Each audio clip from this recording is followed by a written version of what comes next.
In addition to it being really fun and people coming from all over the world, like having this sense of like, wow, this is a really significant event, not only for music, but also for Gainesville as a city economically, or whatever fancy word you throw in there.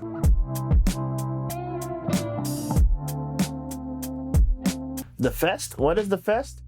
The Fest is probably the best weekend of the year, especially in Gainesville, if you're not a college football fan. Fest is a really unique kind of concert experience that comes to Gainesville every year right around Halloween. And what makes it unique is it's not just at like one venue, it's actually spread out at all the venues around town. And it's also interesting because there's a lot of locals that, don't come downtown that somehow aren't even aware of it. But at the same time, it brings in like 8,000 people each year. Well, I first heard of Fest when I was still living in Virginia, and it was the first Fest. My buddy Ryan was living down here, and Tony Weinbender. I knew both of those dudes from Virginia, and they convinced me to move down here. So I got down here Fest 2, so like 2002, 2003. I heard about the Fest for the first time when I was a teenager in Miami, and the first Fest I went to was Fest 8. I got arrested. I had a good time. A really good time. I first remember hearing about Fest back in 2007, 2008 from punknews.org and reading about the bands that were playing and this whole community that was being built in this little college town. And I was just blown away by the sheer number of bands that I knew that were playing, and then reading that there were all these other bands that I never even heard of, and really kind of falling down that rabbit hole and discovering all these new bands just from the show poster. A couple years went by. Finally, in 2012 for Fest 11, I made the journey down to Gainesville, Florida, and had my whole life changed. It was just such an incredible event that I knew that I would have to do it for as long as I possibly could. Meeting strangers who, instantly were like, oh, we're going to be pals forever now. And it was just that whole feeling all weekend long. So it usually happens right around Halloween weekend, and it was always pretty strategic because Georgia and Florida play in Jacksonville every year. So they would do it that weekend. So all the students kind of went out of town, and all the punk rock kids came into town at the same time. Anthem opened up in 2006, and it was shortly after that, 07, 08, that one year we sold tickets for the Fest at the shop. And by tickets, I mean 5, because it sold out so fast, And it was a cool thing for the shop to have people come in and buy tickets. But we wound up tattooing at the Fest flea market when it was at the Holiday Inn. And I remember thinking like, oh yeah, we'll do this. We made some silly flash and it was fucking packed. I remember being like, God damn, this is crazy. It's a little hard to say what my first Fest was. I actually grew up in Gainesville, so everything's kind of a blur. Plus, there was something that preceded Fest called Gainesville Fest, which makes it a little confusing. It was actually out of the YMCA outside of town, and then things shifted into town, and it was different people doing it. All that is to say, it kind of makes it a blur. I think this might be the 15th or 16th Fest that I've been to, so a long time ago. I don't know an exact date, but maybe Fest 5 was the first one that I've heard about, and I think 6 was the first one that I actually attended. I had a lot of friends up here from playing music myself. This is where we would come to start our tour, and we already had friends here. The Fest was slightly more hardcore punk, and we'd go to all the house shows and stuff like that, since we didn't really go to the main Fest stuff most of the time. Since I first started helping out with from Fest 2, I did like a barbecue from Fest 3 to 6 or 3 to 7 or something like that. We did it from various spots. We moved it around from Future House over to where High Dive is now, Common Grounds, to Old No Idea House. I did that with a few people, with Adam Shear, with Dave Farrow, Jack Bailey. Tons of people helped out. That was fun. The barbecue was fun.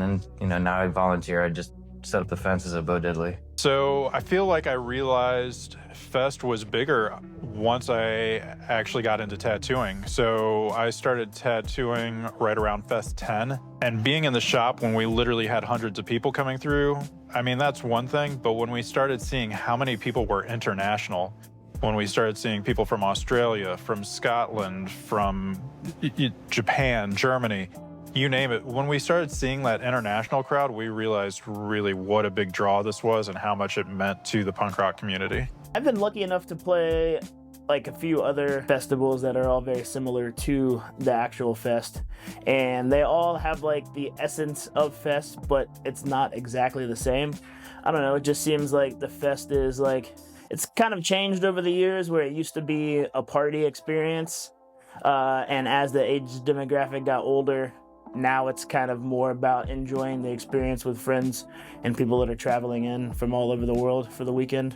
Bands that you played with on the road that you get to see play here, or just people that you don't normally run into that come out for that weekend because it's a fun experience. Everybody's just friendly, believe it or not. It's like if you go to like other festivals and you're like walking around, those people don't talk to you. I've been to that Rockville thing out in Jacksonville, and people are just they just walk past you and nobody, but you know, here people are like, hey, high five, you know, random people, you know, you need a beer, here you go. You know, just everybody's super friendly. It's like one big house party. The fest crowd is getting old, including myself. So, but generally, like, the fest crowd is probably the nicest group of people that you're ever going to meet. Maybe sometimes there's a few folks that are overly intoxicated, but they're not necessarily like doing anything that's questionable. It's all in good fun. I think what makes Fest different, again, is that it's spread out, so everybody gets to explore a lot of the downtown area of Gainesville, which is great because it also helps the small businesses in Gainesville, ourselves included, of course, but also different restaurants, different bars, record shops, you name it. It's a really great event for downtown specifically. And I remember talking to Omar that owned Reggae Shack, and him saying that he would do more money Fest weekend than he would do like for the whole football season, which football season's another, you know, pretty big deal for small businesses downtown. So I would guess, yeah, probably like 07, 08 was the first time that, you know, in addition to it being really fun and people coming from all over the world, like having this sense of like, wow, this is a really significant event, not only for music, but also for Gainesville as a city economically, or whatever fancy word you throw in there. And then as far as the crowd, the cool thing is like the lineup is almost secondary anymore because it's kind of like this punk rock family reunion. Everybody just wants to be together and hang out. And this gives them a good excuse to do that and come here. And, you know, maybe they're from up north where it's already cold and shitty out. They get to come here and maybe have a pool party in October. One of the things I desperately love about Fest is that every year they have some incredible headliners, but they're always bringing in new bands. There's all this new energy every year, and it's not rinse and repeat the same thing year after year. It's, you know, you're falling in love with your new favorite bands, with all your new favorite friends that you've just met. It's a really cool thing. One year at the old shop, the kid who was here for Fest, this had nothing to do with Fest, but it was fantastic. He got the Wasp "Fuck Like a Beast" tattooed on his, it was like on his thigh. It was huge too, the Wasp logo. What a fucking great way to celebrate Fest. Fuck like a beast, you know? So some years we've gone really big, and then I feel like we kind of alternate and we'll go a little bit smaller. And by smaller, we're still going to have a lot of new stuff, but we're not going to have a sheet of flash as big as me. Well, we decided that the theme was going to be punk-ish music. A lot of it's going to be horror-themed, music-themed, and a mix of both. So a lot of creepy stuff with mohawks and shit like that. I'm really excited about it. And I have tons of stuff year-round that have to do with music and Halloween-y, spooky stuff. Some new 11x14s, and should be some really fun designs that will tie into Fest and just the time of year. And then we'll always have kind of the classics around for people to pick from also. I'm always super inspired by my coworkers and what they see in their minds when they listen to what's going on with the Fest and the music. You know, as far as other Fest flash designs, they're all so cool. And, you know, Tim, who I don't want to elevate him beyond any of the other guys. He's a very prolific flash painter. I've made a lot of money off of tattooing Tim's flash outside of the Fest. I feel like the alligator eating the Pabst can is currently like I really love doing it. It's really fun. You know, we've done a lot of the summer and October image as well with the palm tree. Also super fun design. After 2 days of seeing, some of my favorite punk bands and experiencing this energy, I was like, man, I've got to get a tattoo to remember this forever, after all these PBRs. The one thing that everyone thinks of Anthem is maybe the stress face tattoos that you see. Fest 8 Flash. This was before we started doing the stress faces, but I drew 2 here because Fest fell on Halloween that time. Because we really didn't start doing them until Fest 10, and this is Fest 8. But it looks like it says Fest 10 because of the X. Fest 10 was the first year that we did a sheet of stress faces, and I feel like that's when the shop really kind of came into its own. Tim and Mike have been around long enough to where they're going to have some version of this too. But I'm right, and they're not, if they disagree. We, at one point, and I don't know how the fuck this started, but there was this viral video of these honey badgers. It was like this guy narrating this honey badger documentary. And even now, thinking about it, it's fucking hilarious. And we made this whole sheet of honey badgers. It was honey badger as a fucking proctologist, honey badger as a parachute specialist. I don't know. We all got honey badger tattoos. And I think, at some point, I kind of remember somebody that was working at No Idea being in the shop and us having this discussion, and we talked about it and kind of mentioned, it would be fun to do a bunch of different stress faces for Fest.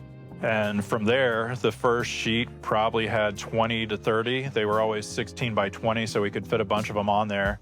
I can't remember what the first version of that stress face sheet did, but I mean, it definitely got people stoked to come to the shop. We probably tattooed 250 to 300 people over the course of the weekend, just banging them out one after the other. And then after that, the next year, we were just like, let's just keep rolling with it. We just kept, and it just blew up. People were like, well, I got to get this stress face. I got to get this one.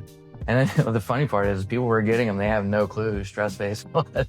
And then it just kind of became this tradition that we would create a new sheet of stress faces. And it was every year we were the Danzig stress face, the, infinity symbol stress face. It was fun. It was really fun for us, and it became just kind of a fun thing. And after that first year of doing the stress faces, I think that's when we reached out to No Idea. We kind of got their blessing to keep doing them because other shops had started kind of imitating what we were doing, which really didn't upset us much. We kind of thought it was humorous for these shops that weren't really part of this punk rock community to be trying to ride our coattails.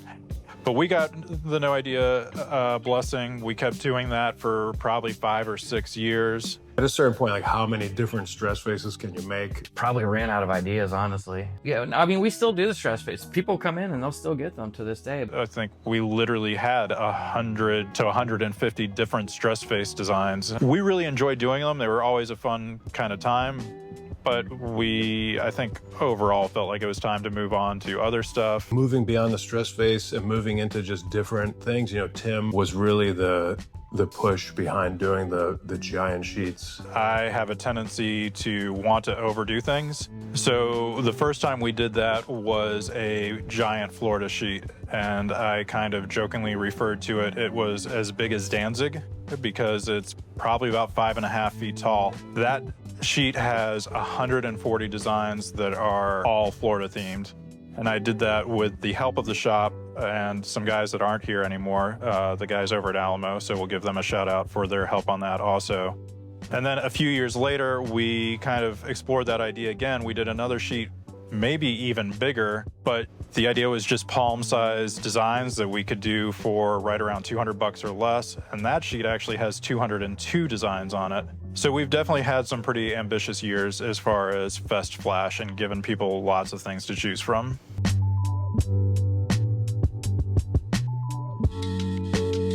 Guy was just a minor part of maybe even one of them. I might not have done anything for the second one. But the reason for that is because the other cool thing that we do for Fest here is the raffle. And really my biggest art project every year is the poster, which I don't know what that says about me and my career as an artist, but I really spend a lot of time on it and I love doing it. And that's also what gets me off the hook for the mountain of flash that the rest of the folks here create. Here at the shop, we work with the Fest to put together what has become called the Fest Grace Raffle. And that was really born of a few conversations that I had with the director, John DeCarmine, who's a very dear friend of mine. This year will be the 7th annual Fest Grace Raffle. And Grace is a local homeless shelter that is a really inspiring place. Feeling personally connected to Grace and seeing how transformative it was, not only for people who are living downtown or in East Gainesville, but seeing how transformative it was for the clients and the guests that wound up living there and getting help there. And then also the Fest being a downtown Gainesville event. I can't remember off the top of my head how much money the first Fest Grace Raffle made. And I just had some old pals. I was like, oh, they'll help out. They'll kick out some stuff.